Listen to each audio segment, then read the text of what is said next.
அவங்களோட டாட்டர் வந்து கல்யாணத்துக்கு ஒத்துக்க மாட்டேங்கிறாங்க அப்படின்னு சொல்லிட்டு தான் கூப்பிட்டுட்டு வந்தாங்க.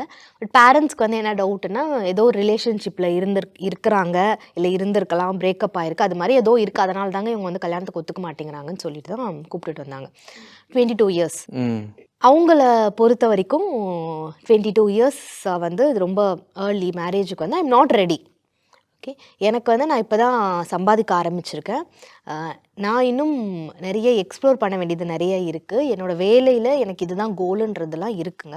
ஸோ நான் அதனால் அதில் இருக்கணும்னு நினைக்கிறேன். இவங்க எப்போ பார்த்தாலும் வந்துட்டு கல்யாணம் பண்ணிக்கோன்னு சொல்லிகிட்டே இருக்கிறாங்க அப்படின்ற மாதிரி. ஸோ அதை தவிர்த்து வந்து ரிலேஷன்ஷிப்லாம் இருக்கா அப்படின்னு சொல்லிட்டு நம்ம பேசணும் அப்படின்னா, அது மாதிரிலாம் உங்களுக்கு எதுவும் இல்லை. பட் எனக்கு ஃப்யூச்சரில் யாராவது பிடிச்சிருக்கு அப்படின்னா ஆப்வியஸாக நான் அதுக்கு எஸ்ன்னு சொல்லிட்டு நான் அதுலேயும் போகிறதுக்கு இருப்பேன். இவங்க சொல்கிறவங்கள தான் கல்யாணம் பண்ணிக்கணுன்றது கிடையாது எனக்கு அப்படின்றது அதையும் ஓப்பனாக தான் சொல்கிறாங்க. இது வந்து வித் பேரண்ட்ஸே அவங்க வந்து அவங்களையும் உட்கார வச்சுட்டு அவங்களுக்கு வந்து சொன்னாங்க, எனக்கு இதில் தனியாக பேசுகிறதுக்குலாம் ஒன்றும் இல்லை, அவங்களுக்கும் தெரியட்டும். ஏன்னா என்கிட்ட வந்து என்னோட சைட்லேருந்து நான் எதுவும் மறைக்கல கொள்ளலை. ஸோ அவங்களுக்குமே தெரியட்டும் அப்படின்ற மாதிரி. அகெயின் இங்கே வந்து யார் கவுன்சிலிங் கொடுக்கணும்? நான் வழக்கம் போல தான்.